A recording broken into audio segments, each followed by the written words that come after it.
Hi guys, just want to do a video today on how to look after Golden Mantella frogs.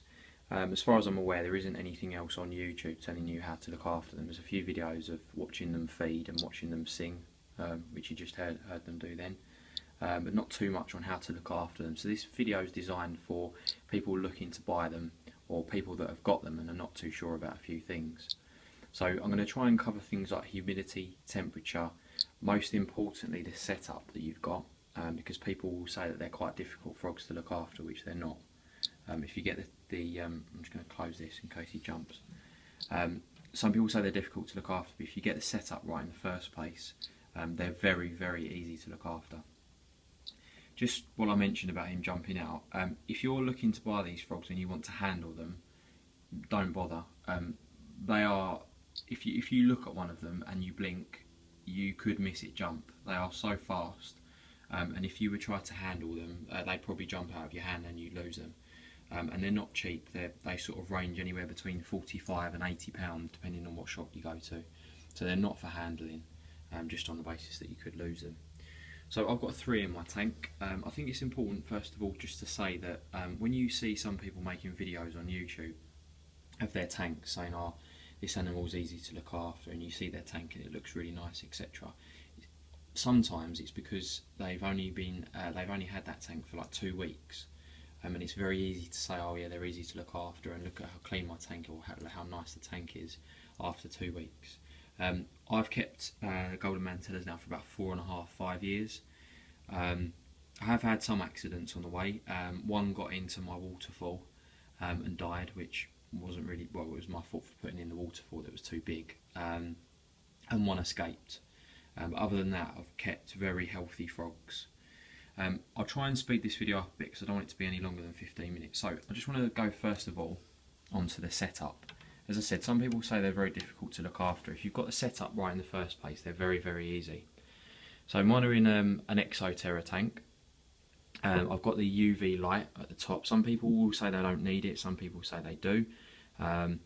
I've always had it. It's better to have it than not, and obviously in the wild, although they live on the forest floor, they will still get some of the UV light that comes through. I don't know if I've already mentioned that these frogs are from Madagascar, but I'd imagine if you're interested in buying them, you probably already know that. So temperature. I've got a temperature gauge and a humidity gauge. Humidity gauge is run out of battery. These frogs like to be kept colder.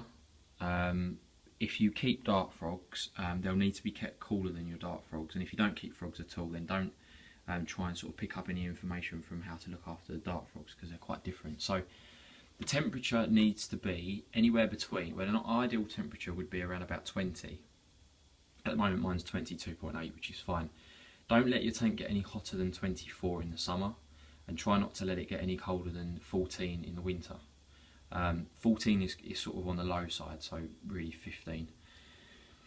My house is quite cold, so I don't normally have any problems with it going over the temperature. I have problems with it going under the temperature.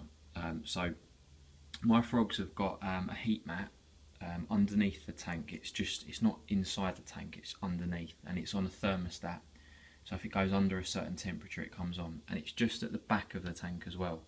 That's quite important because then it allows the frogs to come out of the heat slightly. If they want to, they can come to the front. It just sort of gives them a choice whether they're too hot or whether they're too cold. Obviously the light as well will give them heat, and then in the winter I put a moonlight on there, which is like a blue light, which is a slightly cooler temperature, but it just keeps the tank higher than 14 or 15, I don't know if that's degrees or Celsius. I think it must be Celsius because it's got a C there. So that's the temperature. Humidity, realistically you want to try and keep that as high as possible, really, like 90% is going to be ideal. What I would personally recommend is this Zoomed, the Zoomed fogger. This, I've been through a couple of foggers now in the last 4 or 5 years, and this is by far the best. It's been up and running for about 2 years now. It's still as perfect as what it started off at. You've got your bottle with a non-drip thing there. I'll say non-drip, it did just drip.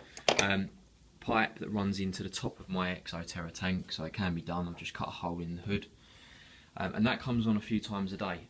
If you don't have that, you will have to spray your frogs. You have to spray them like twice a day. So I'd really recommend investing in that. I think it was about £60, but it was the best thing I've ever bought for these frogs because it means I don't have to continuously spray them. So what I also do with the humidity and in terms of water is I keep a bowl of water there which actually needs cleaning desperately, and also the Exoterra small waterfall. For these frogs, have the small one and not the medium one because, as I say, I had one that got inside the medium one and it died.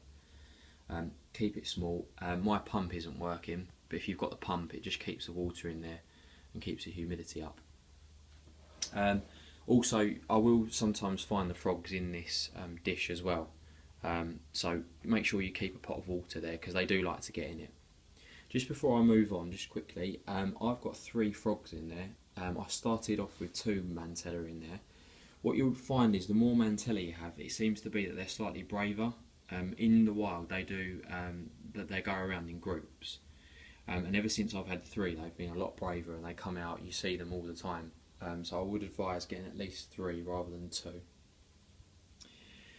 Okay, the rest of the tank, so you've got live plants in there. It's quite important to try and set up like a real life sort of situation. I can't remember what you'd call it, but it's like an ecosystem. I've got soil in there along with orchid bark, and I've also got live plants. The live plants will take up a lot of the waste. I haven't cleaned my tank in 4 years, and I know you might think that's a bit weird, but if you, as I said before, if you get your tank set up in the first place, you don't need to clean your tank, apart from the glass, obviously. The reason for that is that if you put, I'll try and show you these. The best thing for your soil are going to be, I don't actually know if you can see, you can't really see them. They're called springtails anyway.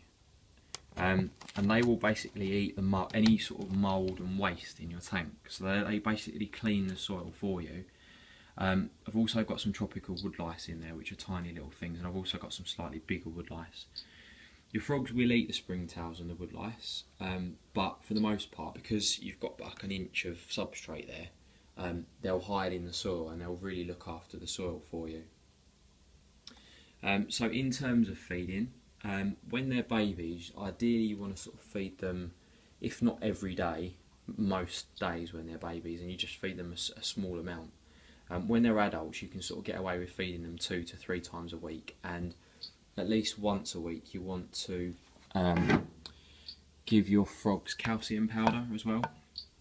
You just sprinkle that on the crickets. You put your crickets in the tub, if that's what you're feeding them. Put the calcium powder in there and then give them that once a week. You can feed them the small crickets. They'll eat fruit flies. They'll basically eat anything tiny. Springtails, small woodlice, any insect that you can buy from your reptile shop that's small. I think that's most of it covered really. As I said, so we've covered the humidity, we've covered the temperature, we've covered what's inside the tank. Live plants are really important. We've covered what they'll eat and where they're from, etc, etc. So that's pretty much it. If anyone's got any questions, just put them on the post and I'll try my best to answer them. And thanks for watching.